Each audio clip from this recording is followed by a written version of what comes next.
Amables televidentes, buen día. Regio Vivo está de plácemes el día de hoy porque inauguramos sábados de historia y con ese motivo damos la bienvenida. ¿Perdón? Ah, no. Entonces editamos. Okay. ¿Es el Regio en Vivo? Ah, bueno. Y con ese motivo damos la bienvenida al presidente de la Asociación de Cronistas, José P. Saldaña, don Armando Leal Ríos, quien va a platicar con nosotros, es el padrino de este programa, es el primer programa que transmite Regio Vivo, y bueno, estaremos con ustedes sábado a sábado. Vamos a comenzar preguntándole a don Armando Leal Ríos, ¿qué hace la Asociación de Cronistas José P. Saldaña? En primer término, mi querido Pepe, debo de agradecer al Regio en Vivo esta oportunidad de expresarnos en torno a la crónica y a la historia. Este día se inaugura la cuestión de la historia, los sábados con historia, y no tenemos nada que envidiarle a Coahuila o a los estados del altiplano, que generalmente nos llevan mucho tiempo en la difusión de la historia, de la crónica.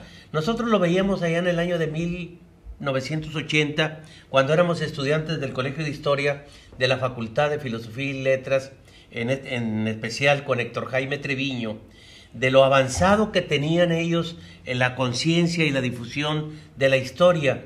Nuevo León estaba en ese tiempo, en el 80, pues muy atrasado, podríamos llamar esto, y ahorita celebramos que no solamente el Regio en Vivo nos permita esta oportunidad de comunicarnos y sobre todo de entusiasmar a la gente en torno a la memoria histórica. Yo creo que es un buen día para nosotros el estar inaugurando este programa que seguramente va a difundir muchísimo de la historia de nuestros municipios. En lo personal soy presidente de la Asociación Municipal de Cronistas del Estado de Nuevo León, José P. Saldaña, y realmente vemos que hay muchísimo interés ahorita en la participación de los municipios. Es decir, era muy común, única y exclusivamente, que se conociera Monterrey y el área metropolitana, y ahorita los 44 municipios que constituyen el resto de los municipios están participando mucho en diferentes actividades. Ahora, en esta semana, comenzaremos algo de difusión de la música regional, pero bueno, es preciso irnos un poquito hacia atrás en cuanto a la historia de la Asociación Estatal de Cronistas Municipales José P. Saldaña, que ha cumplido ya 25 años. 25 años. Te pregunto, Armando, mencionas tú 44 municipios, pero tenemos 51. ¿Qué pasa con el resto? Los siete municipios del área metropolitana que concurren a Monterrey generalmente tenían otra problemática, y tienen, por supuesto, muchos medios que los tienen presente. A Santa Catarina, a San Pedro, a San Nicolás, a Escobedo, a Guadalupe, a Apodaca, a Monterrey. Pero los 44 municipios generalmente estaban perdidos en la historia, estaban perdidos en sus necesidades y estaban perdidos en la proyección, por supuesto, de su producción, de sus hombres ilustres, y la Asociación Estatal de Cronistas lo ha hecho a partir de hace 10, 15 años en forma muy intensiva, que eso es lo que hay que destacar ahorita. Y ahora con este nuevo programa de sábados de la historia, pues realmente yo creo que tenemos una nueva tribuna donde mucha gente se puede ir informando de los diferentes municipios, y seguramente irán a venir aquí los cronistas para que hablen de esos pueblos que muchas veces han estado perdidos en el olvido de los medios de comunicación.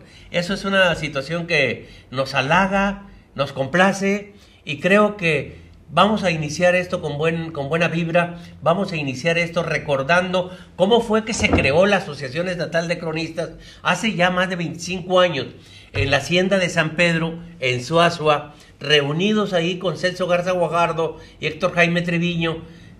Vimos la conveniencia de que se estructurara esta organización, esta asociación, y Leticia Martínez Cárdenas se dieron a la tarea de ir municipio por municipio pidiendo que algunos hombres de luces o de escritura pudieran participar, y así se constituyó en aquel tiempo esta intención de rescatar, por supuesto, los personajes, rescatar las tradiciones, rescatar las costumbres y sobre todo también tener un fondo del quehacer histórico de todas estas entidades. Armando, y la gente que quiera escuchar a los cronistas, ¿qué debe hacer? ¿A dónde debe de ir? ¿O cómo se organizan? Pues? Ahorita estamos también un poco de plácemes porque el gobierno del estado que preside Rodrigo Medina nos ha permitido que sesionemos ahí en Palacio de Gobierno. Una vieja inquietud que teníamos desde hace mucho tiempo y que se logró gracias a la intervención del ingeniero Leopoldo Espinosa Benavides y del secretario general de Gobierno Álvaro Ibarra, que tuvieron a bien comentarlo con el gobernador, y cada mes ahí nos reunimos, como nos hemos venido reuniendo en otras partes. Estuvimos en Guadalupe, estuvimos en el Colegio Civil, estuvimos en el municipio de Escobedo, en otras partes, un poquito itinerante, y es bueno tener una sede fija donde realmente la gente pueda concurrir, los presidentes municipales. Me explico, esta semana acabamos de tener la sesión del mes y vino el alcalde de Los Herreras y el expositor fue Jorge Pedraza, que nos habló de 4 temas muy importantes: el bicentenario del nacimiento del doctor Gonzalitos, el centenario de la muerte de Bernardo Reyes y de Francisco I. Madero, y por supuesto los 100 años del nacimiento de Raúl Rangel Frías. La gente que está ahí cobra importancia en razón precisamente de los personajes de la historia y de la importancia de reconocer el quehacer político que tuvo en este caso, por ejemplo, Bernardo Reyes como el gran promotor de la industrialización del estado de Nuevo León, y también, por qué no decirlo, Rangel Frías, que fue uno de los grandes impulsores de la Universidad Autónoma de Nuevo León. Y esto no solamente es en esta sesión, sino en muchas otras, que siempre hay un tema. Me explico. El 9 de marzo de este año vamos a tener la tercera reunión de este año, y va a estar Lilia Idalia Lanís, que es la cronista de Allende, y nos va a hablar de un tema interesantísimo, Pepe. Ojalá mucha gente vea cómo fue posible que Allende cuente hoy con uno de los mejores museos en el estado de Nuevo León.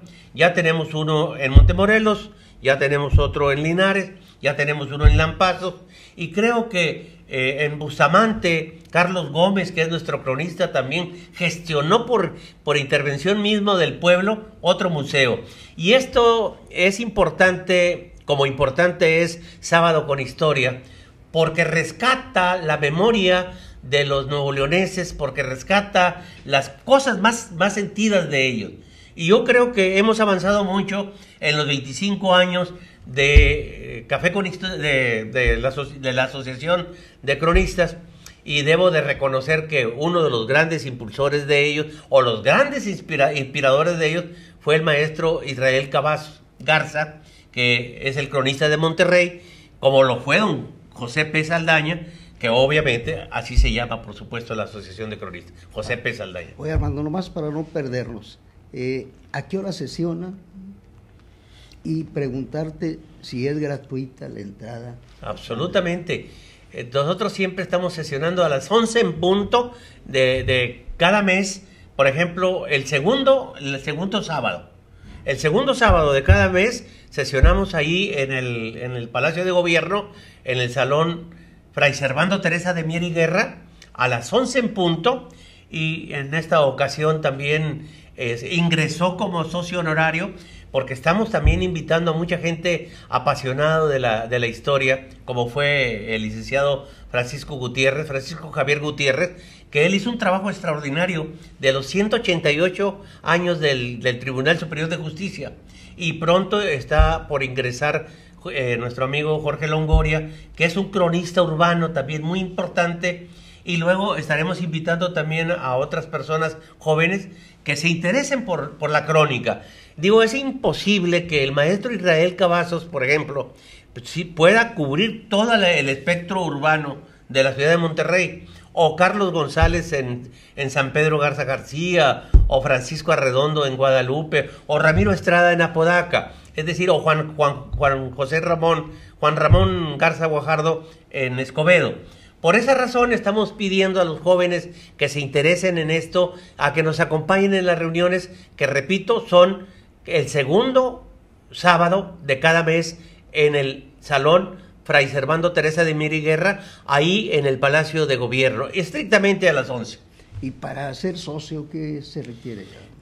Presentar un trabajo. Ahorita hay una niña que se interesa mucho en agremiarse a la Asociación de Cronistas, y ella está trabajando está trabajando sobre un tema muy importante, el Centrito en San Pedro. ¿Cómo nace ese centro comercial? ¿Cómo se desarrolla? ¿Qué influencia económica tiene para San Pedro Garza García? Ella está desarrollando este tema, Nora Valdés, y posiblemente le invitemos para que se agremie como socia honoraria. Los cronistas oficiales, por supuesto, los nombra el cabildo de cada uno de los municipios. Desde hace muchos años hay una galería, podríamos llamar así, de personas que han venido trabajando. Martín Saláiz de Abasolo tiene más de 25 años. Mauro Martínez, igual, de Agualeguas. Hortensia Camacho también fue de las miembros de las socias fundadoras, que es de Anagua, Nuevo León, o de Apodaca, Ramiro Estrada. En fin, cada municipio tiene en Allende Lilia Idalia, que va a ser nuestra próxima invitada a exponer un tema extraordinariamente interesante, que es cómo se creó el museo en Allende. Y así cada uno de los cronistas van siendo nombrados. En Bustamante tenemos ahí a Carlos Gómez, al doctor Carlos Jesús Gómez, que va a participar en abril. Creo que el 13 de abril va a ser una extraordinaria sesión del desarrollo sustentable y cómo los cronistas tienen la obligatoriedad de rescatar y destacar algunos lugares importantes. Tengo entendido que ahorita viene Emma Reina de Zaragoza. Ahí tenemos, por ejemplo, el Salto del Agua, y creo que ella, independientemente de que difunde la belleza de Zaragoza, también promueve cuál es el origen y el sentido histórico de ella. Me explico. También en Linares tenemos los Ojos de Agua de San Ignacio, que son aguas sulfurosas, que están muy poco explotados y que de alguna manera u otra vamos a insistir ante las autoridades de gobierno que tomen en cuenta todos estos sitios que pueden ser grandes promotores del turismo y grandes tienen un gran significado histórico en cada uno de los municipios. Oye, Armando, perdóname que te interrumpe. Dices que el cronista lo nombra la autoridad municipal. De hecho, lo nombra el cabildo. Lo nombra el cabildo, sí. Pero digo, ¿se les paga a los cronistas? Fíjate que no, definitivamente casi la mayoría, el 99%, me atrevo a decir el 10%, esta cuestión de ser cronista es una situación simplemente vocacional. Y claro que en cada uno de los pueblos, me explico, con China, ahí está Erasmo Leal, que ha escrito 2 o 3 libros de China, y Lupito Hinojosa de General Bravo, que a veces riñe con las autoridades municipales, pero trabaja rescatando a los personajes, trabaja rescatando la historia, trabaja rescatando los sitios de desarrollo sustentable, y esto lo hacemos con mucho gusto. En lo personal, yo fui parte de los fundadores de esta asociación allá por el año de 1987, y fui del primer cronista y sigo siendo. A veces me reconocen, a veces no me reconocen mucho en la cuestión de las autoridades municipales por ese campaneo a veces de tipo político, pero sin embargo respetan nuestro trabajo. Y como no tenemos ninguna situación contractual o de honorarios con nadie, pues realmente yo creo que eso nos da una autoridad moral para seguir difundiendo, para seguir trabajando, para seguir insistiendo en publicar libros, sobre todo. Decía Héctor Jaime Treviño que cuando comenzamos había acaso una decena de libros. Ahorita tenemos más de 1000 libros publicados cada uno entre todos los cronistas. Eso quiere decir que hay trabajo en esos 25 años. y Elda Feliz en Marín promueve las cuestiones del aspecto cívico, promueve los aspectos de carácter religioso, y es una mujer muy respetada por las autoridades municipales. Ya ves que a veces tienen partidos del PAN y a veces del PRI, etcétera. Sin embargo, se respeta el trabajo y se respeta, por supuesto, la nomenclatura que de alguna manera u otra tenemos ante la Asociación Estatal de Cronistas del Estado de Nuevo León. Oye, hermano, que es el caso de Israel Cavazos. Entonces, ¿el cronista pone de su bolsa? Pues particularmente sí. Definitivamente esto a veces nos lo reprochan en nuestra familia, no ponte a hacer algo más productivo. Sin embargo, como te digo, esto es una cuestión de pasión, esto es una cuestión de amor a la memoria. Y te digo una cosa, Pepe, en los países de Europa, cualquiera que sea, en los países de Asia, en los países de acá, en los estados de la Unión Americana, le dan una importancia absoluta a la historia. Y nosotros cuando comenzamos hace 25 años en esto, lo hacíamos verdes de envidia con relación a lo que estaba ocurriendo en Querétaro, con lo que estaba ocurriendo en San Luis Potosí, o lo que estaba ocurriendo en Coahuila. Nomás por citar algunos. A Puebla, pues ni qué te digo, ¿no? Es un estado histórico por naturaleza. Guanajuato igual. Es decir, tienen organizaciones muy consistentes, tanto de historiadores como de cronistas. Y Nuevo León hace 25 años no lo tenía. Tenía, por supuesto, una élite en la Sociedad de Historia, Geografía y Estadística. Y de hecho había dos cronistas, el maestro Israel en Guadalupe y Pepe Saldaña en Monterrey. Y ahí llegaba todo, ¿no?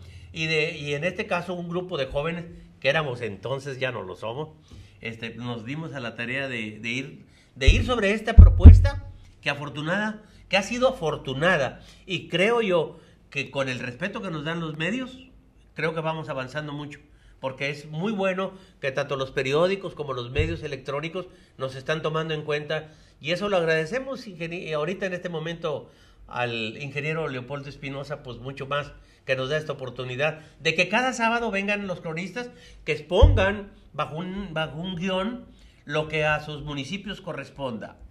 Oye, Armando, por ejemplo, el trabajo del cronista se está revalorando últimamente, digo porque se acaba de instituir el Día del Cronista, que no había.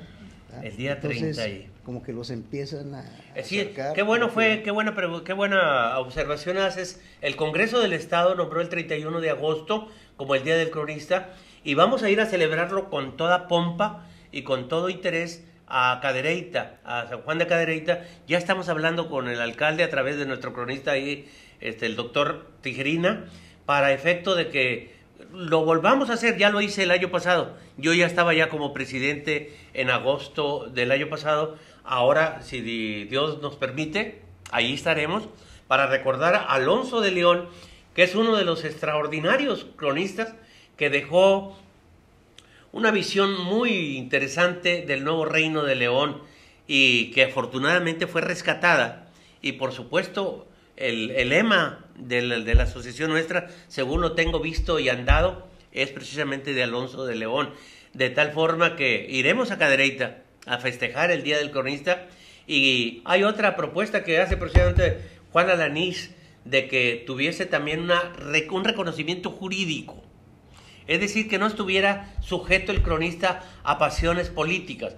Un cronista que trabaje, un cronista que aporta, un cronista que tiene pasión por su municipio, pues debe de ser respetado, no obstante de que muchas veces los cabildos puedan tener diferente nomenclatura partidista, que ya te lo digo, yo en lo personal lo he tenido varias veces. Ahorita está el PANAL, antes estaba el PAN, antes está el PRI, y bueno, de alguna manera u otra nos han respetado, y nos han respetado, Pepe, porque trabajamos y porque queremos al municipio. Si bien es cierto que yo soy de Los Aldamas, nacido en Los Aldamas, criado en Los Herreras y por supuesto casado en Linares, ahí estoy justificando, por supuesto, el pertenecer a la Asociación Estatal de Cronistas Municipales José P. Saldaña con trabajo.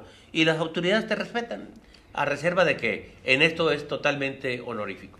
Oye, Armando, una última pregunta con respecto a la Asociación de Cronistas para luego entrar a otro tema de Linares. Creo que eres de allí. Sí, sí. Eres el cronista de allí. Oye, Armando, esta Asociación de Cronistas José P. Saldaña tiene ya una mezcla generacional donde se combina la juventud con la experiencia para su permanencia, pues. Digo, al menos a mí como presidente, a mí me parece bien. Por eso estoy invitando a Nora, por ejemplo, es una joven, como hay unas 3 o 4 personas jóvenes que les interese la historia, que son estudiantes del Colegio de Historia de la Facultad de Filosofía y Letras de la Universidad Autónoma de Nuevo León, para que vayan un poquito aparejadas con algunos cronistas que saben mucho. Cualquier gente que le pregunte a alguien de tal o cual municipio lo sabe, del municipio que tú me quieras. Pero hay la necesidad de que también haya gente nueva, y para eso son los cronistas honorarios, para que de alguna manera u otra empaticen con los cronistas oficiales y obviamente hagan carrera, y que algún día también uno se cansa, o algún día, como aquí veo yo en este libro que hizo Juan Alanís Tamés, hay una serie de personas que vale la pena que las recordemos, y verdaderamente fueron muy, muy importantes cronistas fallecidos. Francisco Merla Moreno, de Doctor Arroyo; José P. Saldaña, de Monterrey; Carlos Treviño Quiroga, de Montemorelos; Jaime del Toro, de Arramberri; Celso Garza Guajardo, por supuesto, de Sabinas; y Jesús Cortés, de Santa Catarina; y Ildefonso de la Fuente, de Los Rayones. Hay jóvenes que se crearon a la sombra de ellos y que hoy los han reemplazado con cierta categoría y con respeto a lo que otros hicieron, ¿verdad? Armando, vamos a entrar a una segunda etapa. Nos quedan... nos quedan, ¿qué? 20 minutos. Bueno, vamos a un corte. Vamos a un corte.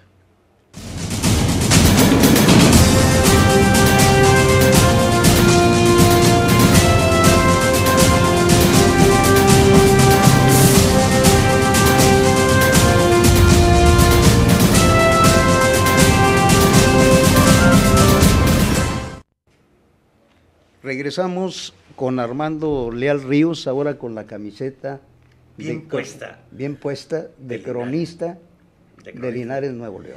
Linares. Pero antes, Armando, déjame decirle a la gente, Armando no es ningún improvisado, ha sido diputado federal, ha sido diputado local, entonces es un hombre culto, un hombre preparado, que sabe de lo que está hablando.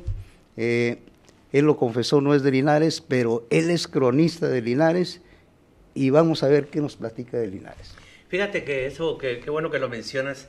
Yo estudié un año de licenciado en Derecho, pero a mí no me gusta el pleito. En ese momento que estudié el primer año de Leyes, se abrió la carrera de Historia en la Facultad de Filosofía, y era una cuestión de tipo vocacional. A mí me gustaba mucho leer de Historia, y se dio la oportunidad de ingresar a la facultad, y terminé como licenciado en Historia. Y hemos escrito ahorita 12 o 14 libros de historia de Linares, y uno de Aldamas, particularmente donde yo nací, que se llama La Palmita, Muerte sobre las Lomas. Pero particularmente todo lo que hemos trabajado como profesionalmente, hablamos de la historia, ha sido sobre Linares. De Linares, Pepe, se conoce mucho las glorias. Cuando hablas tú de Linares te dicen, las glorias de Linares, de leche quemada con nuez, o te dicen la presa de Cerro Prieto, o te hablan de los cadetes de Linares. Pero sin embargo, si incursionas en la historia, te das cuenta de la enorme trascendencia que tiene este municipio en la historia misma, no solamente del Nuevo Reino de León, sino del Nuevo Santander, o del estado de Texas, o del estado de Coahuila, que fueron las provincias internas de Oriente. Y te voy a explicar por qué.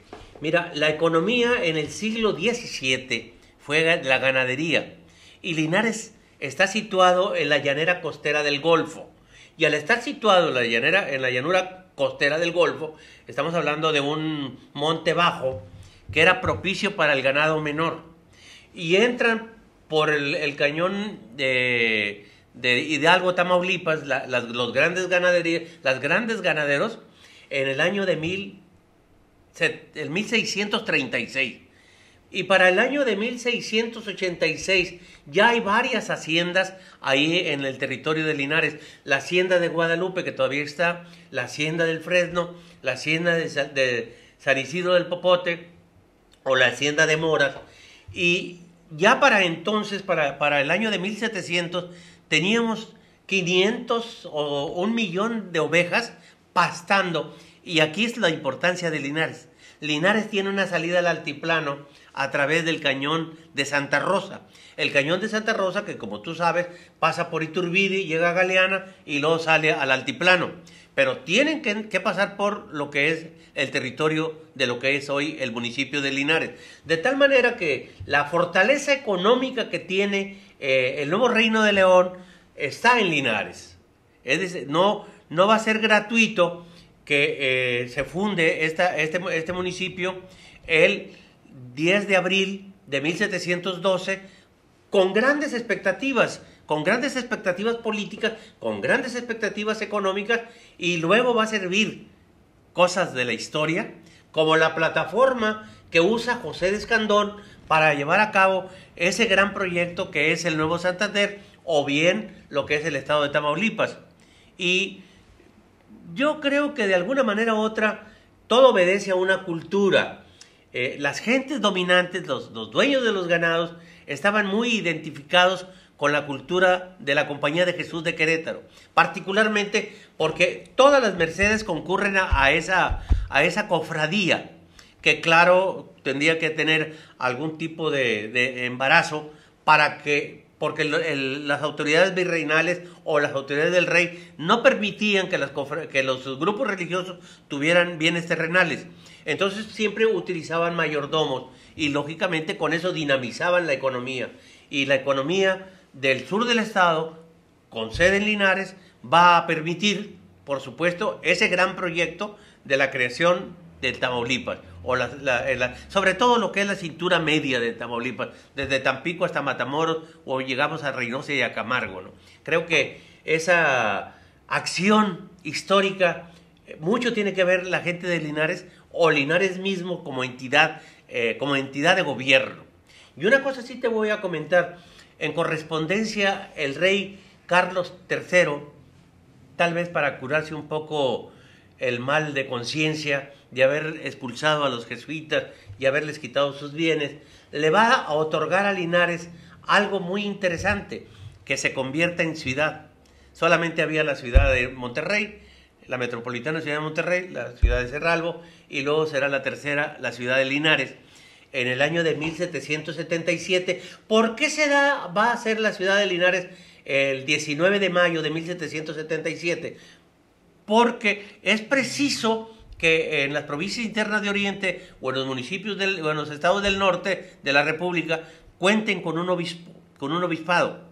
Y el primer obispado va a ser en Linares, precisamente en 1777 también, en diciembre. El obispo José de Jesús Sacedón no llegará porque aquí muere en Monterrey. Luego viene Rafael José Berger, que realmente sí va a Linares en el año de 1784, bautiza a una cantidad de gente grandísima, pero en ese tiempo, lamentablemente, los indios chichimecas, muy belicosos de Santander, tienen asolados los caminos, y el obispo dice, pues yo no regreso, está mejor Monterrey, y aquí se queda en Monterrey. Y entonces empieza a construir el obispado que tú conoces, que todavía subsiste, y Linares se quedará sin obispo hasta 1962, pero ya es otra historia. Pero es una parte importante en la economía, la ganadería, en el siglo XVII y XVIII, y como consecuencia se convierte en ciudad y se convierte en el primer obispado del norte de la República, y luego después ya tendríamos nosotros una participación muy activa en el siglo XIX, sobre todo al considerar que el primer gobernador en los fragores de la lucha de independencia es de Linares. Blas José Gómez de Castro llega a ser gobernador en 1811, en todo este movimiento insurgente, hasta 1813, en que obviamente él renuncia seguramente por haber dejado sus bienes en Linares, y él estaba siendo una parte importante para construir lo que sería la Catedral de Linares, que es la iglesia que tú conoces, que está frente a la plaza, que se va a derrumbar, por cierto, en 1804 y se va a concluir hasta 1841, pero ahí está la iglesia y es parte de esa historia interesantísima de un municipio que fue prácticamente la locomotora económica gracias a la ganadería.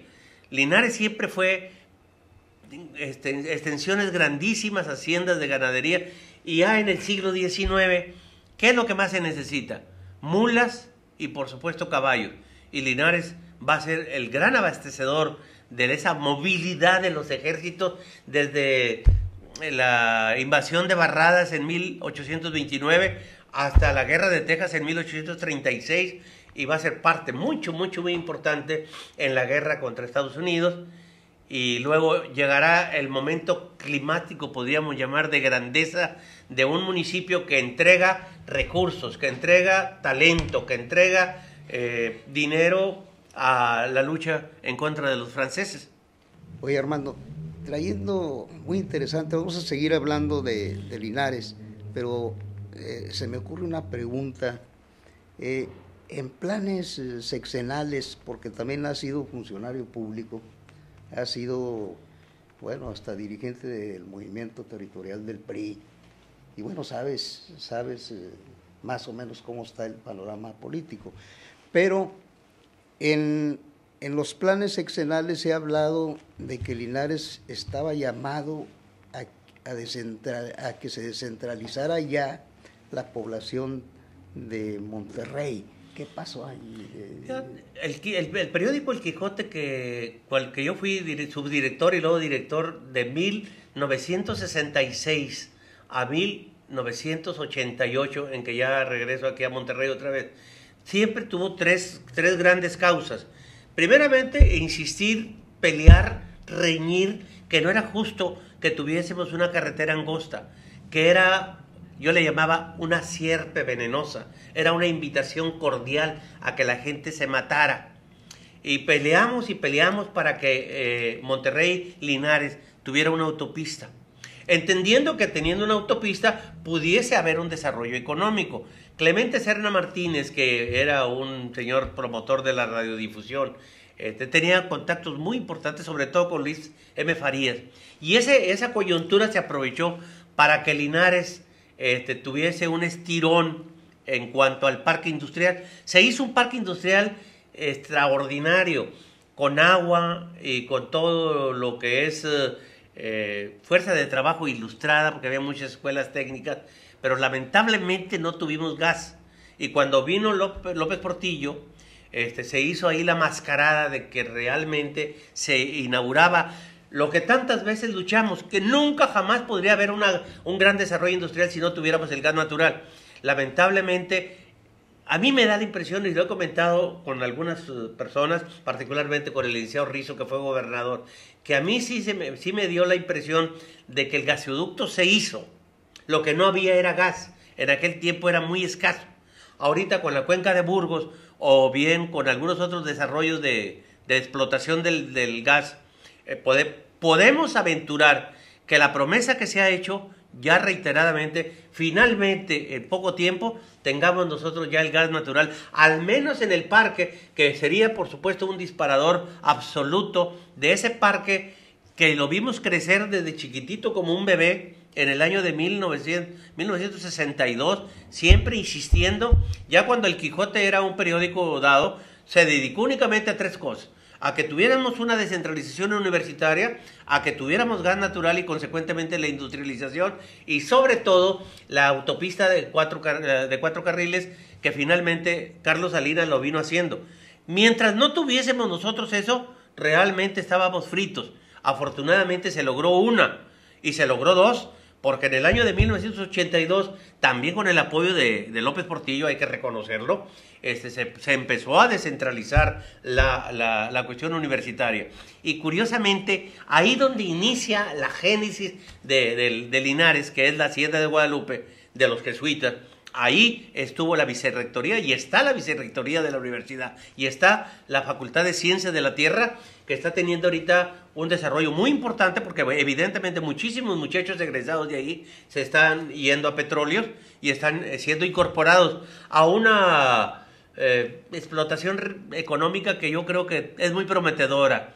Yo siento que todavía tenemos petróleo para buenos años y muchos de esos muchachos están haciendo ahorita grandes avances de las cosas que han aprendido en los países del Medio Oriente o en los países de Rusia o en los países de Europa para poder en un momento determinado potencializar lo que vendría siendo el viejo sueño del desarrollo económico de la región citrícola y que Linares sea como siempre la locomotora, pues. Entonces hoy está vigente que si llega el gas sería un detonador industrial importante. Y de hecho yo creo que hace poco se anunció por ahí una inversión de $200 millones de una fundidora, de una siderúrgica.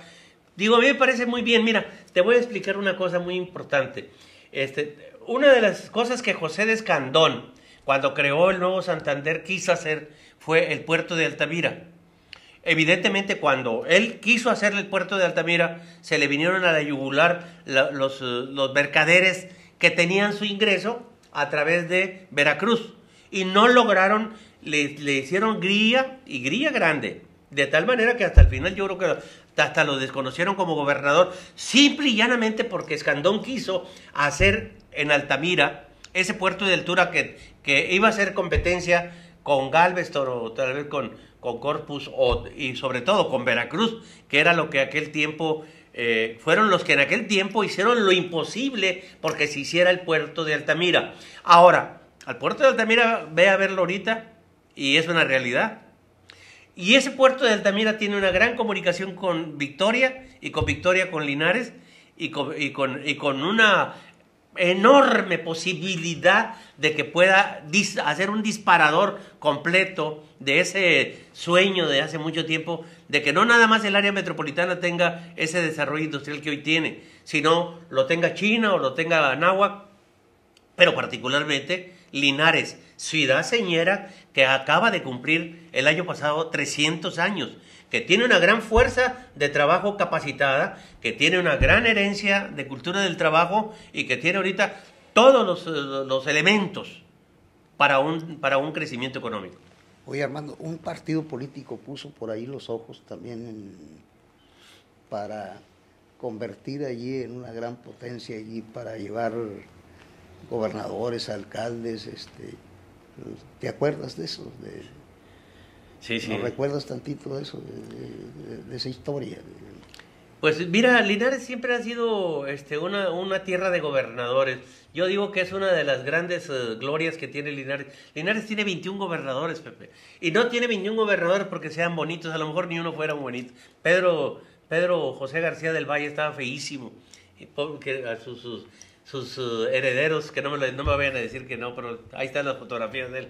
Pero era un tipo preparado, talentoso, y lo mismo fue Manuel Gómez de Castro, y lo mismo fue Jesús María Benítez y Pinillo, Pedro Benítez Leal, José Benítez Martínez, por supuesto Morones Prieto, Vivanco, ni se diga Rizo, que siempre llevaron agua a su molino por razones obvias de su nacencia, y ahí lograron darle algunos tironcitos, pero repito, ha habido todavía esa gran contraparte, ese gran contrabalance que es el área metropolitana, que obviamente aquí se ha generado ese gran crecimiento intelectual, ese desarrollo económico, pero que es necesario que ahorita pensemos en China, pensemos en China en el noreste, pensemos en Anáhuac en el norte, en Sabinas y por supuesto en el sur, Linares. Y Linares tiene gente que ha dejado en la historia su impronta de responsabilidad, de cultura y por supuesto de ser progresistas. Armando, nos quedan 5 minutos. Traes por ahí un tema especial. Muy, muy interesante. Café con historia, ¿verdad? Volvemos otra vez con los cronistas. Con los cronistas. Los cronistas, a mí me toca ser presidente, Pepe, en el 83 y 84, perdón, 2003 y 2004. Y en ese tiempo, Napoleón Evares Pequeño, Juan Alanís y varias gentes, platicamos con las autoridades del museo, particularmente con Elvira Ramos, de que era necesario tener un sitio donde pudiéramos tomar un café y hablar de estos temas de los municipios. Y así fue como comenzó hace 9 años Café con Historia.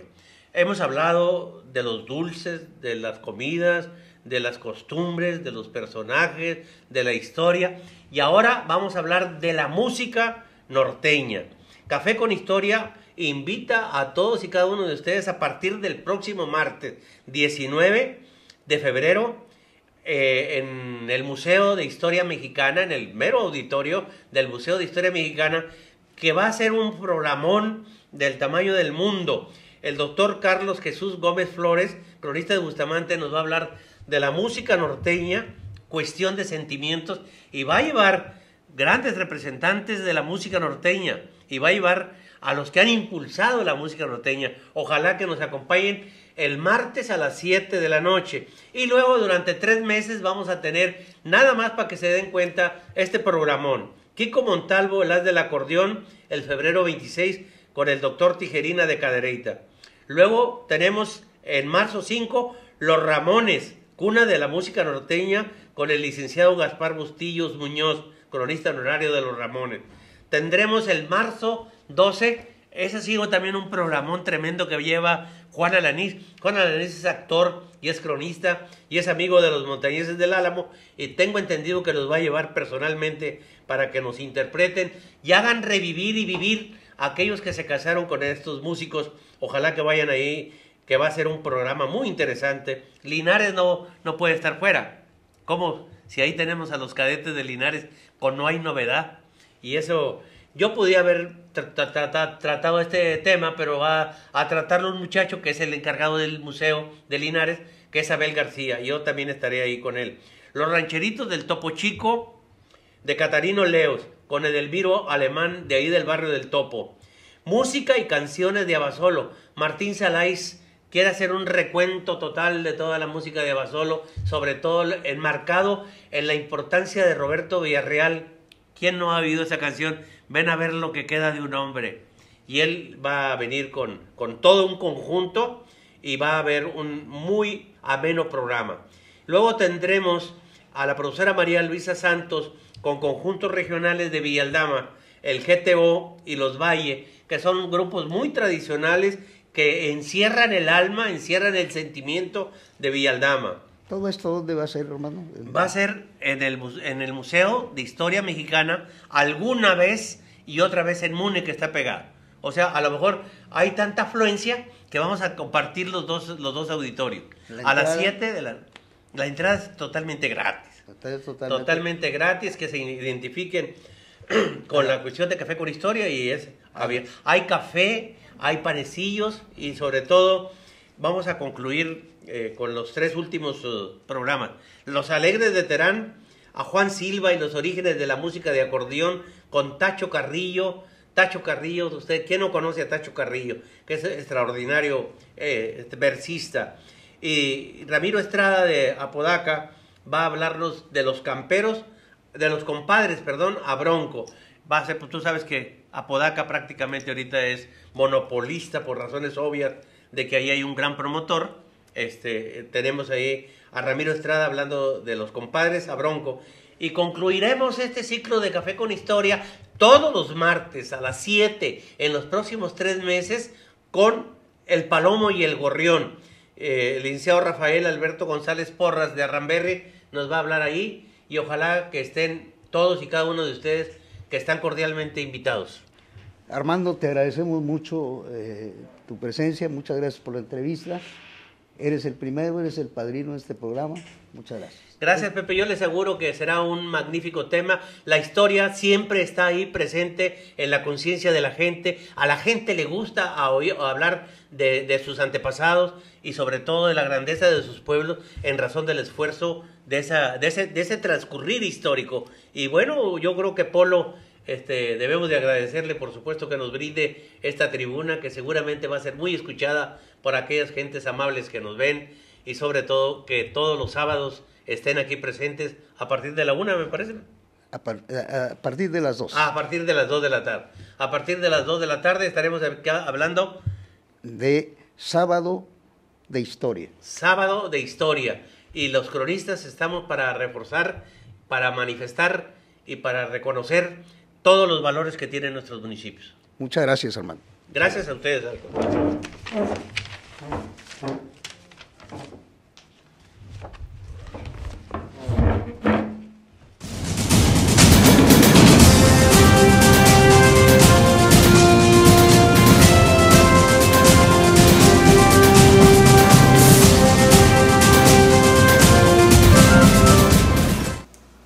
Buen día. Estamos en la segunda hora de Sábado de Historia y en esta ocasión damos la bienvenida a la profesora Emma Reina García, quien es cronista de Zaragoza, Nuevo León, y tiene mucho que contarnos. Maestra, bienvenida a este programa. Lo inauguramos el día de hoy, se llama Sábado por Historia, y muchas gracias por estar aquí. Maestra, ¿qué nos puede decir allá de Zaragoza? Bueno, pues al contrario, muchas gracias por la invitación. Pues de Zaragoza, Nuevo León, les puedo decir que es mi rincón preferido, que queda a 318 kilómetros de aquí de Monterrey, y que para conocerlo pues tenemos dos carreteras por donde podemos llegar. Podemos llegar por la que va a Linares, ¿verdad?, que va de aquí, que pasa por todos estos municipios aquí de Santiago, Allende, Montemorelos, luego Linares, Galeana, Aramberri y Zaragoza, que ahorita está en perfectas condiciones. Y también podemos irnos por Saltillo hasta un lugar que se llama El Salero. De ahí llegamos a lo que es la Ascensión o La Chona, como más se conoce, y llegamos a Zaragoza. Tenemos que llegar, pasar por Aramberri, que es un municipio también muy hermoso, con mucha vegetación y gente muy buena, con casas antiguas todavía que se han conservado bastante.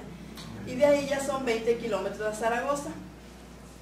Al ir ya por la carretera que va a Zaragoza, nos vamos a encontrar un lugar que se llama El Morro, que es muy conocido, es un cerro en la carretera, donde presenta como si fuera una figura humana, ¿verdad? Y es muy conocido.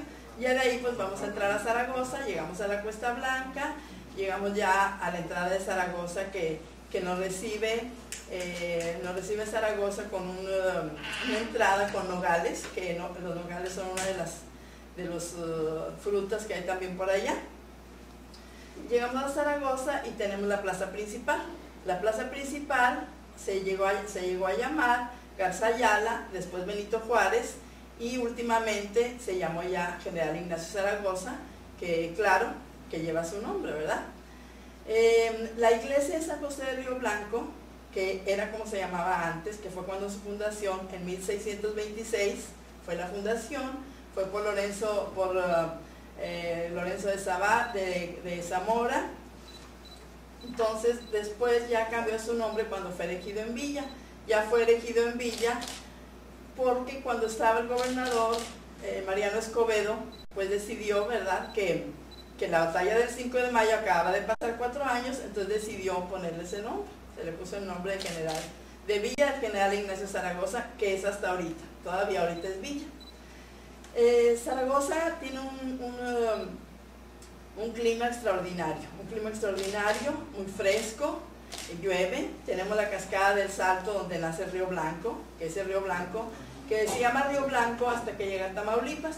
Pasando a Tamaulipas se llama Purificación.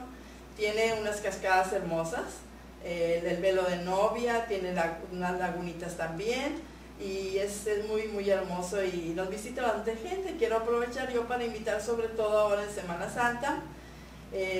Está tranquila la carretera, no tenemos problemas.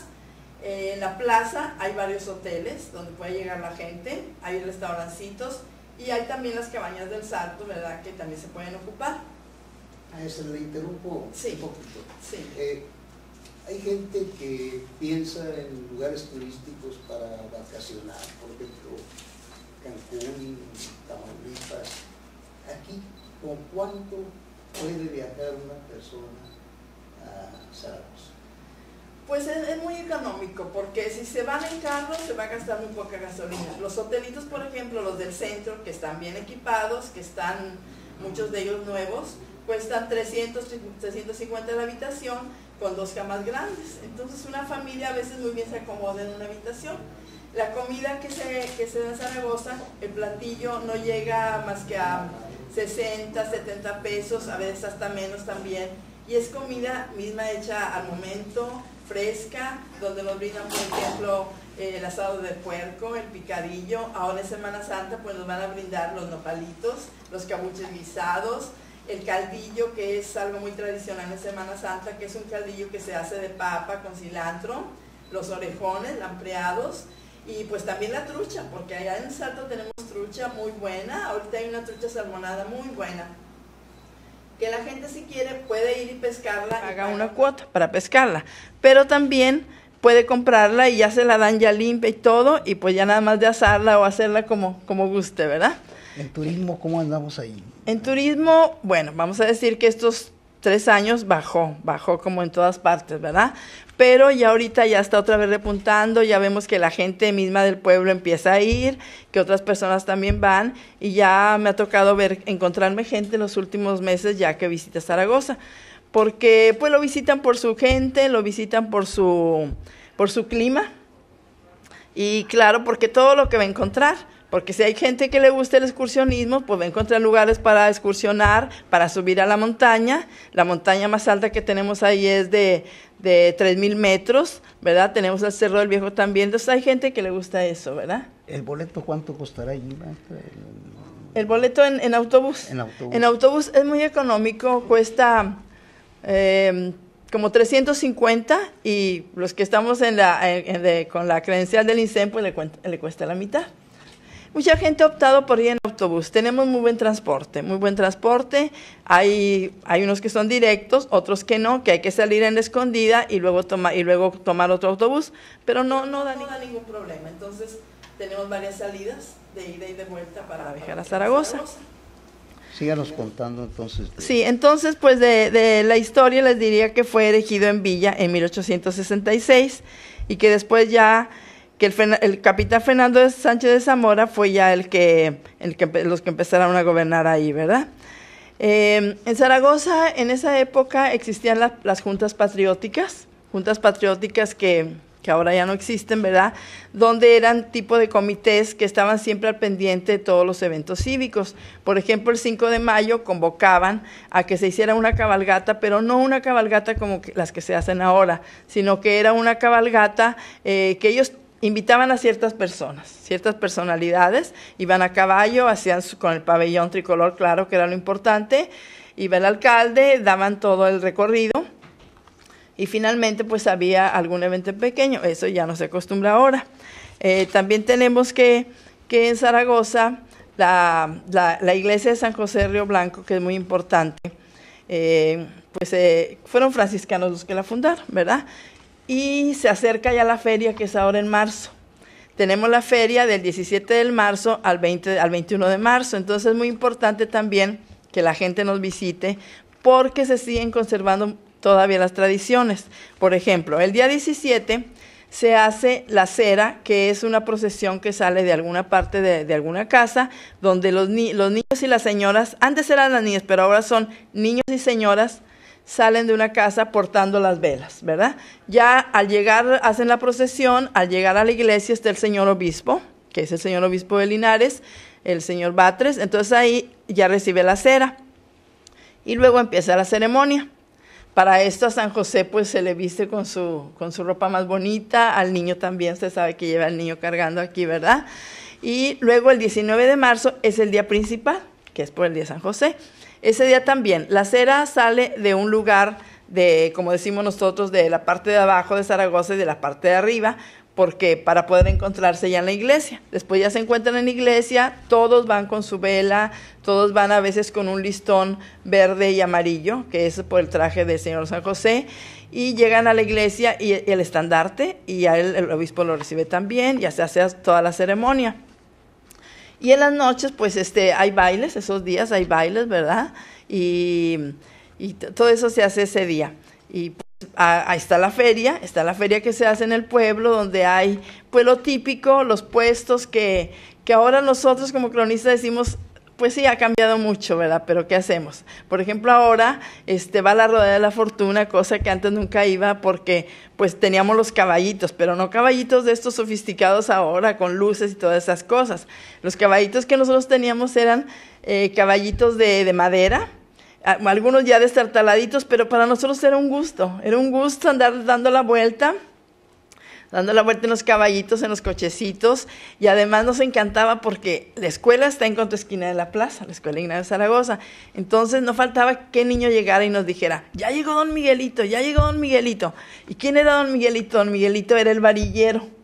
El varillero es la persona que lleva vendiendo, pues, que encaíbles, que pasadores, que peinetas, todas aquellas cosas que se usaban, que anillitos y que a veces hasta juguetitos. Entonces, para nosotros era un gusto porque además llevaba dulces también para vender. Y nos encantaba que llegara porque ya sabíamos que en los días de la feria casi no íbamos a la escuela por andar todos los días en la feria. Y así llegaba gente. Ahora hace poquito en la feria del año pasado me encontré con un señor que todavía de la época de cuando yo era niña, él vendía dulces y es de Matehuala y todavía me lo encontré. Claro que ya no con aquel puesto grande, ¿verdad?, que tenía, pero tenía una mesita y me dio mucho gusto de saludarlo y decirle que yo era una de las que les iba a comprar dulces, todavía vendiendo dulces ahí. Había otro señor de Matehuala, don Carlos también, y gente que fue toda la vida, ¿no? Ahora las cosas han cambiado. Antes, por ejemplo, se hacía el palo encebado el día de la feria, que se hacía en una esquina de ahí de lo que es la plaza, y se hacían pues otros juegos, ¿verdad? Ahora pues ya los puestos que llevan a veces nos da pena que ya son cosas ya pues, ni quisiera decir, pero ya americanas, ¿verdad? O sea, se ha perdido un poco eso, pero pensamos que hay que rescatarlo, que vuelvan a llevar aquellas cosas de barro que llevaban, aquellos pitos de madera para los niños, aquellas muñecas que eran de cartón y que uno se divertía tanto con ellas. En fin, los juguetes tradicionales, el yoyo, el valero, los carritos de madera, en fin, nos encantaría que eso volviera otra vez. Se están perdiendo las tradiciones, maestra. No, o sea, no se han perdido, pero han ido cambiando. Ya han ido cambiando porque, claro, tenemos muy cerquita a Matehuala, que es a donde va más la gente, y a San Luis, y también aquí a Monterrey. Entonces, pues va llegando eso y ellos como novedoso pues lo llevan a vender. Pero pues claro que sería importante rescatarlas, ¿verdad? Eso es en cuanto a lo de las ferias. Y bueno, hay por ejemplo muchas otras tradiciones que tenemos, por ejemplo, lo que se hacía antes, que era el paseo dominical. El paseo dominical era que todas las muchachas, todos los muchachos de un lado y de otro lado paseábamos en la plaza, ¿verdad? Los distintivos de los bailes que se hacían antes, porque se hacían muchos bailes para reunir fondos para un comité, porque era época donde había muchos comités, Comité Benito Juárez, que eso también se ha ido perdiendo un poco. Y los distintivos era ponerte un moñito, algo aquí, pero no existían los alfileres, entonces eran con una espina de nopal, una espinita chiquita, te los prendían, ¿verdad? La campana de la iglesia, pues antes se sonaba a las 12 del día, se sonaba en la mañana para ir a la escuela, a las 9:30, y luego en la noche. Ahora pues ya las escuelas tienen timbres, ya no se suena más que para ir a misa. Se usaba la vitrola, que la vitrola era aquella de cuerda, de discos aquellos negros, ¿verdad? Que eran de pasta. Sí, sí. Y entonces mucha gente tenía, y era con lo que se hacían los bailes, y era con lo que se reunía. Eso hay gente que todavía tiene, pero ya la guarda como un recuerdo, pero ya se hacen ahora con conjuntos, ¿verdad?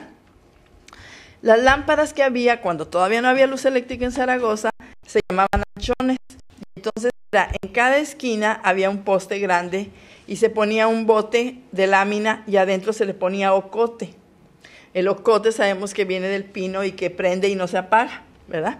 Entonces, pero había una persona que las prendía y que después iba a apagarlas porque no estaba toda la noche así. El ocote se usa mucho también cuando uno va a las cuevas y que están muy oscuras, pues con eso porque sabe que no se le va a apagar, ¿verdad? Se usaban las lámparas de carburo también, pero más que todo para ir a la cacería o para ir a los ranchos también.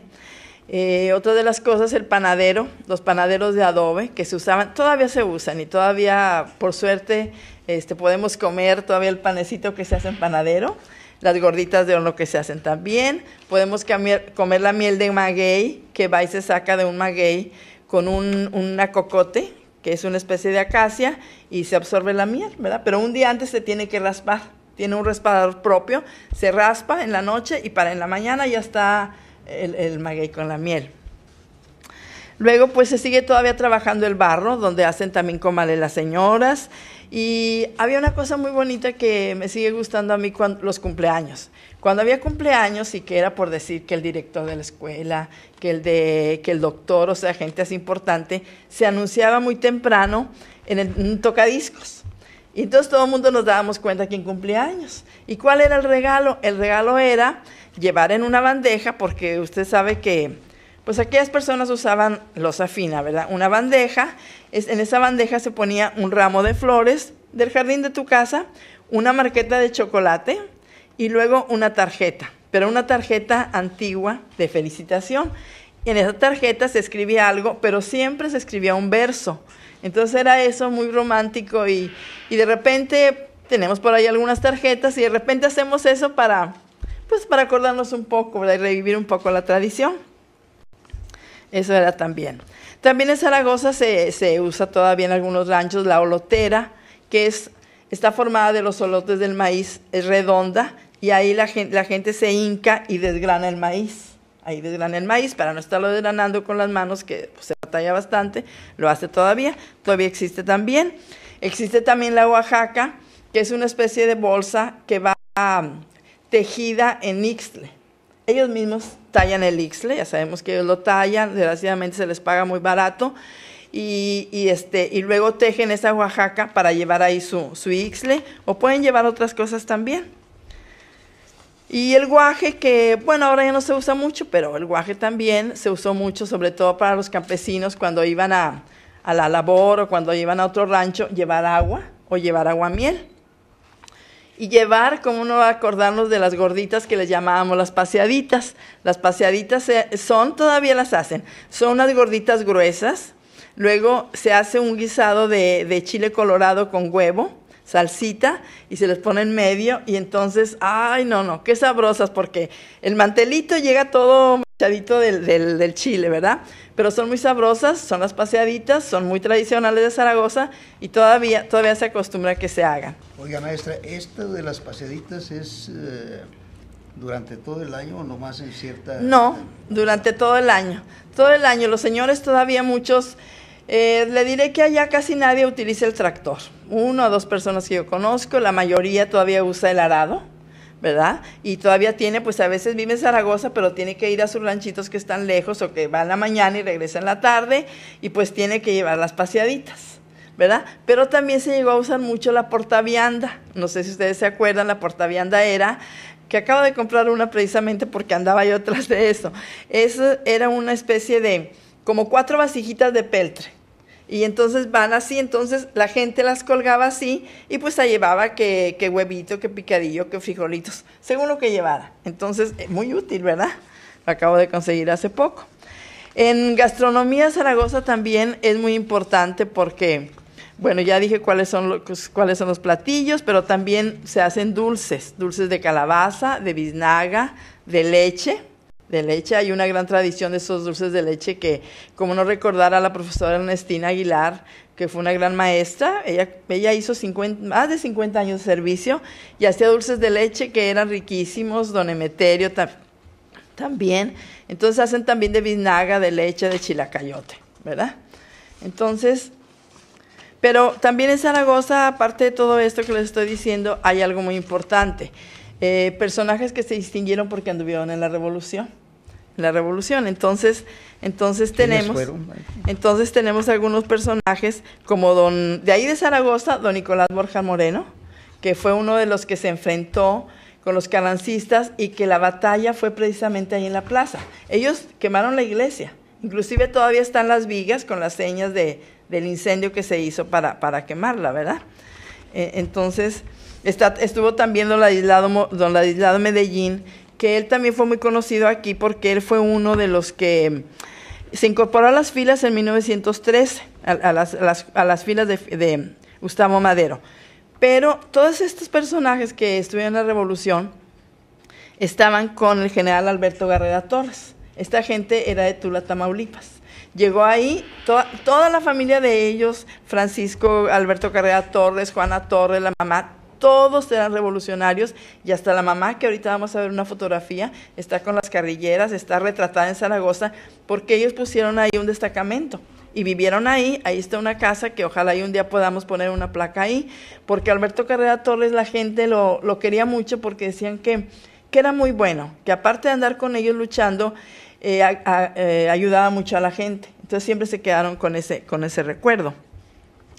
Por ejemplo, este señor, don Ladislao Medellín, fue también alcalde, y también su hermano, don Antonio. Él estuvo en el Comité Regional del municipio de Aramberri, Zaragoza, en el 31 y el 32. Fue presidente municipal en el 32 y 33. Fue secretario de la Liga de Comunidades Agrarias. Entonces sí fue aquí muy conocido, en el estado de Nuevo León. ¿Todas esas gentes, maestra, todavía viven? No, de esto ya desgraciadamente yo los llegué a conocer a todos. Algunos les tomé entrevistas, platiqué con ellos, fotos, pero ahorita ya todos terminaron ya todos. Y lo que he ido recabando pues han sido, sí, he hecho las biografías de ellos.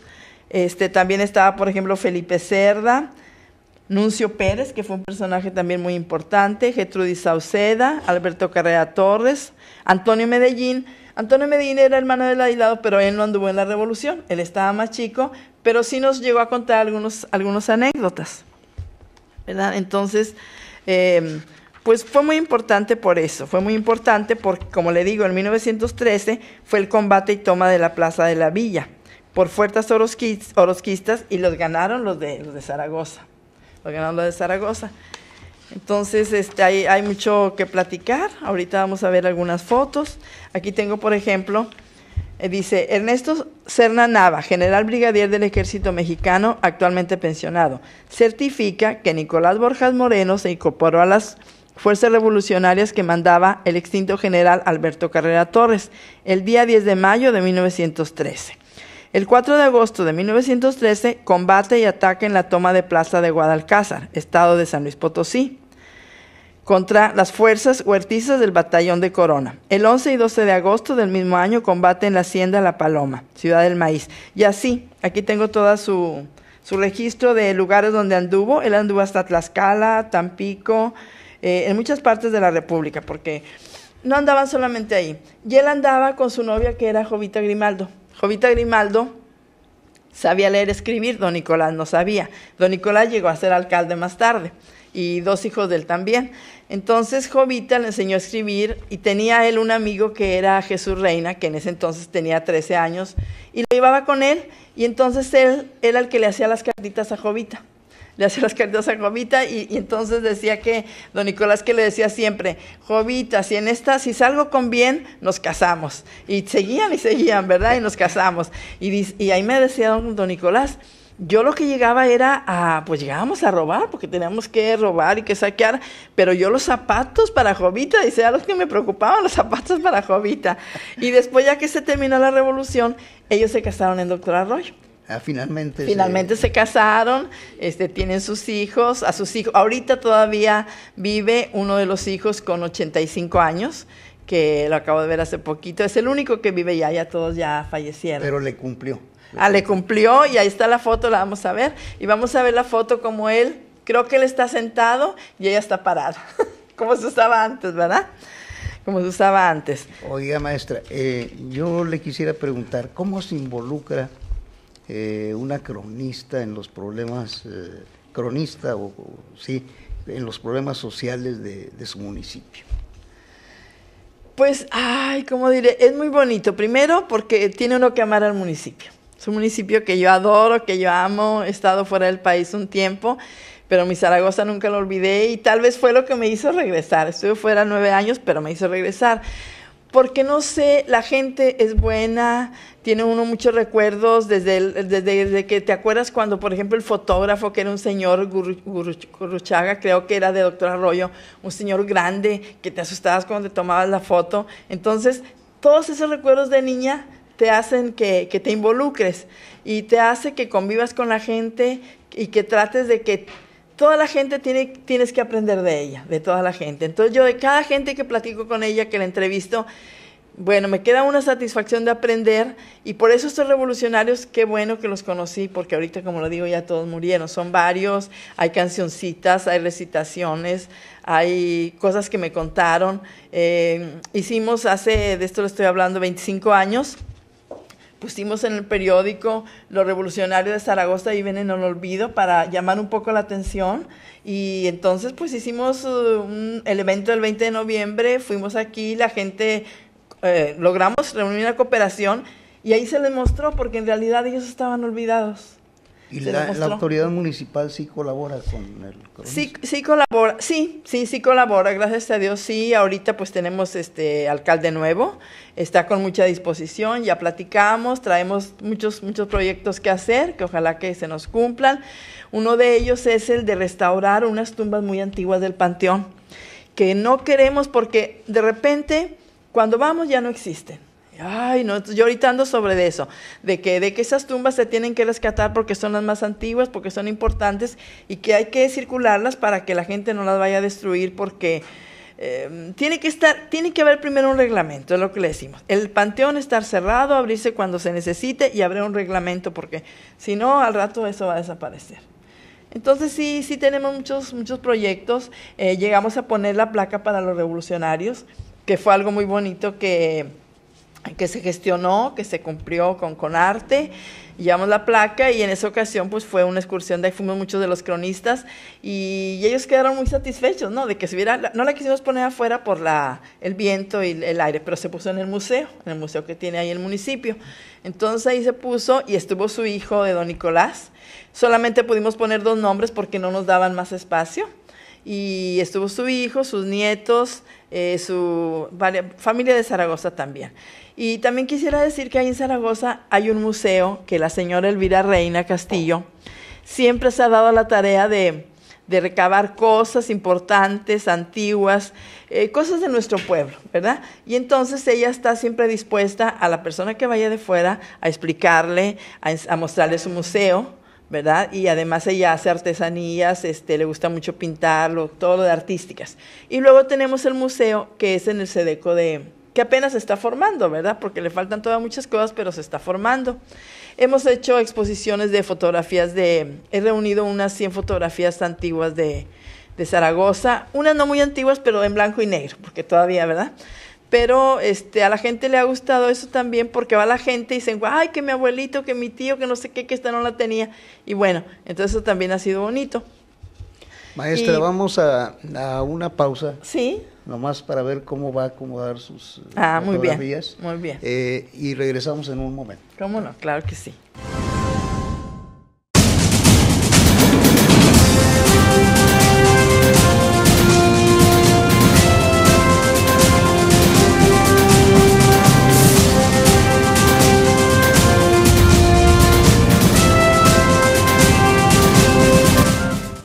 Maestra, nos complace mucho que siga aquí con nosotros. Nos da mucho gusto que las canciones que usted trajo se estén pasando mientras se hace la entrevista, y vamos a seguir platicando de Zaragoza. Creo que Zaragoza es un pueblo así tan importante como Santiago, pero quizá por lo lejos a lo mejor la gente no va allá, ¿verdad? Pero ¿qué hacer, maestra, para que la gente Bueno, vaya la verdad que ya no está tan lejos, ya se hace. Bueno, a mí me gusta mucho más irme acá por Santiago, porque como están todos los pueblos seguiditos y pasa uno por Iturbide y la montaña preciosa, como que se le hace más cerca, ¿verdad? Menos árido. Pero ya no está tan lejos, hay gente que hace 4 horas. Hay gente que hace 4 horas y ya no es tan lejos como antes. ¿Ha faltado promoción ahí, maestra, de parte de turismo, de la autoridad, diríamos? Pues a lo mejor ha faltado un poco, sí. Más promoción y como quiera, sí, como le digo, la gente se queja, pero yo les digo, está tranquila, está bonito, está hermoso, y que además no les va a salir caro, porque el hospedaje, si quieren quedarse en la plaza, ahí hay varios hoteles, si quieren irse a Salto también, y bueno, y en Semana Santa, sobre todo, las tradiciones de Semana Santa, que en Semana Santa, pues se hacen las tradiciones normales, pero una de las que llama mucho la atención es el día de la quema del diablo. La quema del diablo es una tradición que data de muchísimos años, se perdió un tiempo, pero después la señora Elvira Reina, que le gusta mucho participar en esto, se volvió a hacer, ¿verdad? La volvieron otra vez a retomar, y a partir de ahí ya tiene, yo creo que 35 años, que ha sido siempre año con año. Entonces esta tradición se manda a hacer un diablo de cartón, pero unos días antes se roban cosas a las, como todavía en Zaragoza las casas están abiertas todavía, ¿verdad? Entonces se roban cosas chuscas, y a veces, ay, no encuentro esto, pues es que el diablo te lo llevó, porque ese día se van a entregar, a veces tan chuscas que te da mucha risa, ¿no? O hasta te da pena. Entonces, ese sábado de gloria, que es el día sábado, se empieza a hacer un recorrido por todo el pueblo el diablo, y lo van acompañando ahora los pecados capitales vestidos debidamente, y van los niños que siempre van ahí corriendo, y se empieza a invitar a la gente se empieza a reunir en la plaza del pueblo, y ya a las 5 de la tarde está aquello llenísimo ya. Entonces se lee un testamento donde ese día se vale que hasta los alcaldes y a quien sea le digan sus verdades, porque dicen, bueno, ese día se puede, pero lo hacen en verso. Y la ¿verdad? gente se anima. Sí. Tiene valentía, sí, con sentido crítico. Tiene valentía con sentido crítico. En una ocasión, mi hermana se vistió de Fox, entonces se fue sentada, pero nadie sabía que era ella. Entonces un niño empezó a apedrearla y les daba risa porque le digo, oye, a lo mejor el alcalde lo mandó. Y así, entonces, sí, se les dice, pues, de problemas que ha habido, y ni modo, ellos tienen que aceptar, ¿verdad? Se lee el testamento y luego después ya se le pone pólvora al diablo y ya, se quema. Y luego se le avientan dulces a los niños, luego los demás niños también empiezan a vender sus cascaroncitos, que todavía los pintan y los arreglan y todo, y los venden, y empiezan a quebrar los cascarones. Y ahora los cascarones ya no se hacen como nosotros cuando estábamos chiquitas, que nosotros no era confeti de ese redondito, era agasajo, se llamaba. Era nosotros cortar papelitos muy diminutos que para poner adentro los cascarones, y los pintábamos con anilina, que era otra especie de pintura. Ahorita ya los pintan con marcadores, ¿verdad? Total, es una de las fiestas. Pero también la otra de Semana Santa es el día de la procesión de Cristo, las 14 estaciones. En cada casa se pone una mesita con la estación, y la gente va haciendo el recorrido y va rezando en cada estación y van cantando. Se hace la procesión del silencio, donde todo es silencio, nada más aquel tambor que se escucha, y van con las antorchas. Después ya llegan a la iglesia y se hace también lo del cirio pascual. Entonces, en Semana Santa Zaragoza se llena, y espero que este año se llene. De repente ya no hay hoteles, por eso yo aconsejo que los que vayan a ir reserven sus hoteles. Basta con que llamen a la presidencia y consigan los teléfonos, ¿verdad? Oiga, maestra, y volviendo al de la quema del diablo, por ejemplo, la cronista Emma Reina García, ¿qué verdades le diría al alcalde, por ejemplo? ¿Qué verdades? Bueno, a que tengo ahorita no lo conozco mucho, pero pues le podría decir que antes de que se lo lleven al panteón a él, pues que arregle las tumbas, ¿no? Que las arregle, porque si no, le podría decir alguna cosa de esas así, y eso. Y otra cosa que le podía decir era que mi Benito Juárez, que tanto me costó encontrarlo, porque ese Benito Juárez lo quitaron porque se iba a hacer el Sedeco, y anduvo perdido un tiempo hasta que lo encontré, y entonces hasta hace poco todavía no me le ponían el nicho. Entonces, bueno, si no está ahora que vaya, pues se lo voy a decir. Se lo voy a decir al alcalde. Decía en la primera hora Armando Leal Ríos, le preguntaba yo, pues, que si le pagan a los cronistas, porque dice que la autoridad municipal es la que pone al cronista. Sí. No les paga nada. No, esto lo hace uno por gusto. Hay ocasiones en que te apoyan, ¿no? Por ejemplo, el año pasado nos invitaron para jurado de la Reina de Marzo, que es el 19 de marzo, y nos dijeron que nos iban a pagar. Bueno, y algunas cuestiones pues te dan una comida. Cuando llevo alguna excursión que vamos de cronistas, sí, el alcalde siempre apoya con la comida, ¿verdad? Con la comida y muy bien y todo. pero dinero a dinero así en efectivo no. Oiga, maestra, y en eventos importantes la cronista dice allí sí, discursos. En eventos importantes siempre llaman, esto por ejemplo en el día del grito, siempre me toman en cuenta para que esté ahí, para que esté al lado del alcalde y todo, y esté ahí. Y como al día siguiente, que es 16 de septiembre, fue el día de la fundación de Zaragoza, entonces siempre hablo sobre el 16 de septiembre, hablo algo referente a Zaragoza, ¿verdad? Y ahora el 5 de mayo, que se cumplieron los 150 años de la batalla de Puebla, hicimos un evento muy bonito, porque rescaté un cartel que ahorita lo vamos a ver, que se hizo con el centenario. Ese cartel se hizo cuando estaba Vicente Reina de alcalde, de secretario, y Juan Manuel Borjas. Casualmente ahorita viven los dos. Entonces hicimos los carteles, repartimos varios carteles, y además los invitamos a ellos y les dimos un reconocimiento por haber hecho aquel evento hace 50 años. A ver, vamos a otra pausa, sí. Por favor. Y ahorita regresamos. Sí, muy bien.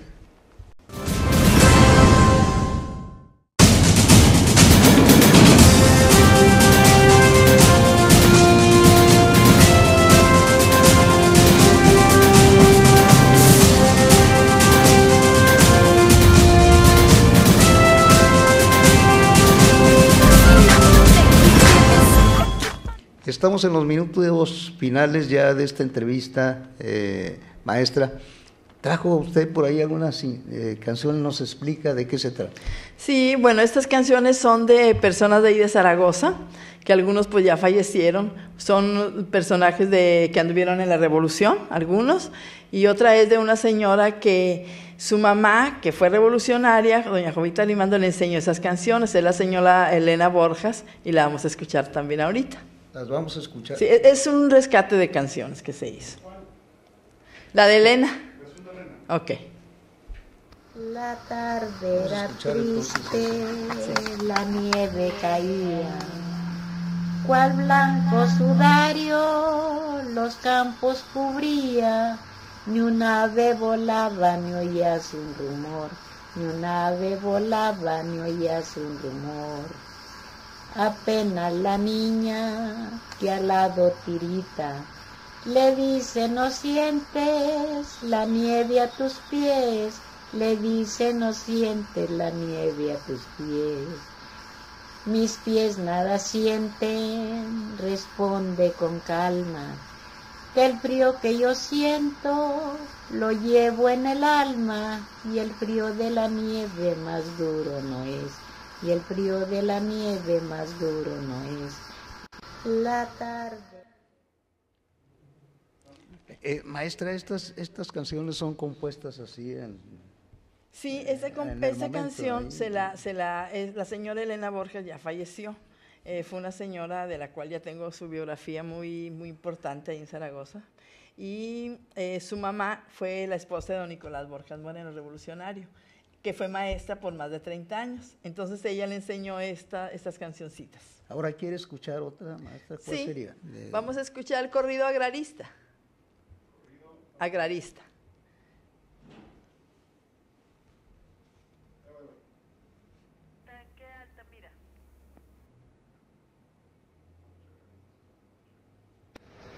Marchemos agraristas a los campos a sembrar la semilla del progreso. Marchemos siempre unidos sin tropiezo, laborando por la paz de la nación. No queremos ya más luchas entre hermanos, olvidemos los rencores, compañeros, que se llenen de trigo los graneros y que surja la ansiada redención.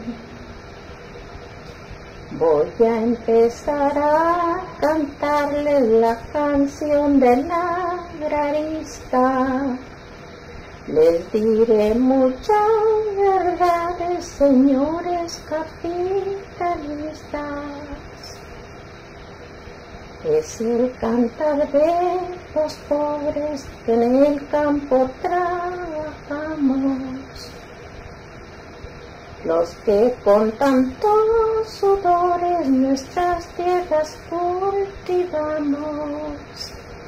Ay, luchando por nuestro anhelo. Murieron muchos hermanos, que Dios los tenga en el cielo.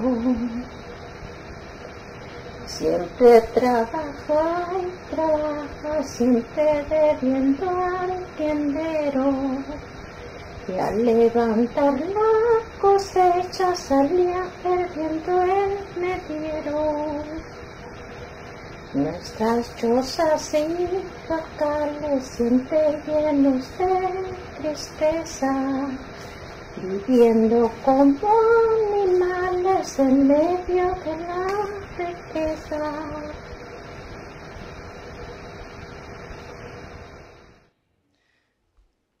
Maestra, ¿va a poner otra? Sí, nada más. Esta canción es del corrido agrarista, que fue bien importante para el campo, ¿verdad? Para el campo, cuando rescató sus tierras. Y cuando yo era niña, así, de chiquita, siempre se cantaba muchas veces, y entonces mucha gente se la aprendió. Esta señora tiene ahorita casi 80 años y la canta muy bonita por el recuerdo que tiene. ¿Qué sigue, maestra? Sí. Vamos a una pausa. Ya nada más esta, la de Don Chon y ya. Ok. Bueno.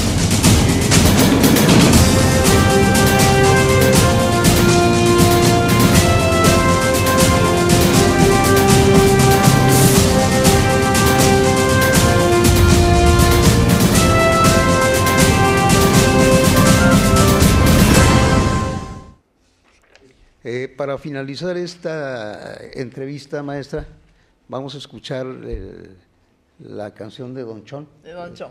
De Don Chon, Rodríguez. y luego va a seguir, por último, una reflexión ahí revolucionaria. Sí, ¿verdad? ok, muy bien. Un corrido revolucionario. Muy bien. Dice, y aquí me siento a cantar, al pie de un verde manzano, se ha levantado en arma al Estado mexicano. Y 19 de mayo, 18 de febrero, en la capital de México ya mataron a Madero. Ya Madero murió, está debajo de tierra, y a Carranza lo dejaron como ministro de guerra. Que noches tan oscuras, que noches tan serenas, las calles principales de muertos están llenas. Y resuenan los clarines, resuenan los tambores.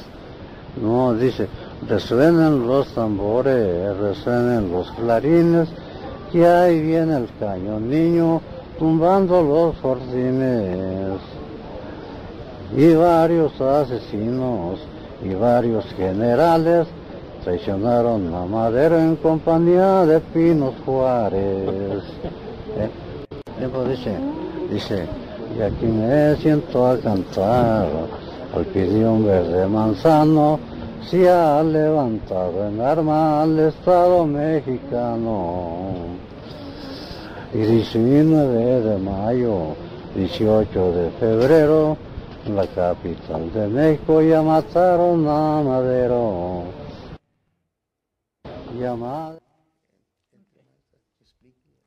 Bueno, esta canción fue grabada, este pedacito fue grabado en el 1985, cuando hicimos todavía no éramos cronistas, pero hicimos una reunión, los posibles ya cronistas, con Héctor Jaime Treviño Villarreal, al Salto, y reunimos a estas personas que afortunadamente todavía eran vivas y nos quisieron contar sus experiencias, nos cantaron, entonces todo fue ahí con una grabadorcita, por eso no se oye así muy fino el sonido, pero les estoy hablando de 1985.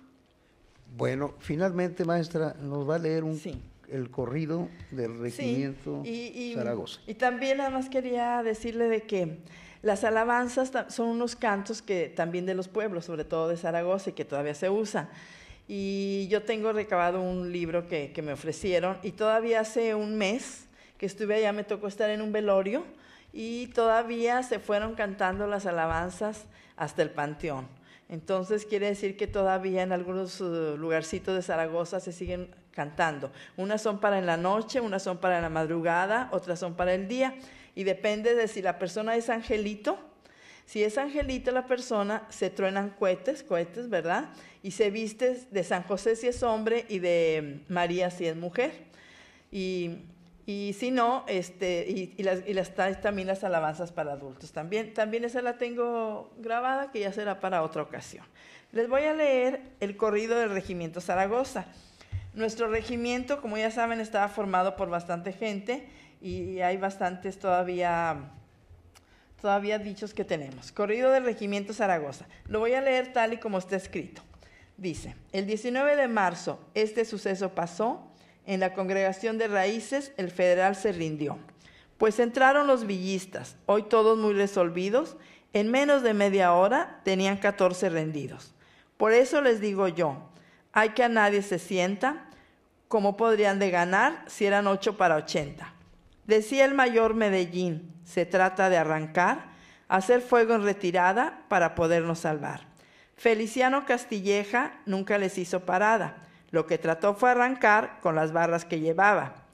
Estaba Agustín Morado, gritaba en alta voz: ¡ay, si salimos con vida, será un milagro de Dios! En la sierrita de Raíces, un cantar les decía: eran buenos compañeros, también se les llegó el día. Gritaba Alberto Alfaro, dirigiendo a la granada: yo puedo llevar caballos, al menos les hace nada. Gritaba Cleto Moreno, arriba de la ermita: abran fuego, compañeros, qué trifulca tan bonita. Gritaba Wenceslao: yo soy hombre de mis brazos, hasta morir o vencernos hemos de echar balazos. Ya con esta me despido con las hojas de una rosa. Vivan los que den primero, Regimiento Zaragoza. Muy bien, maestra, pues le agradecemos mucho que nos haya acompañado en esta entrevista. Se quedaron muchos temas por ahí en el tintero. Se quedan muchos, sí. Prometemos invitarla en un próximo programa. Sí. Esto va a ser todos los sábados. Sábado de Historia, así se llama el programa. Muy bonito. Entonces muy pronto por ahí nos estaremos comunicando con usted.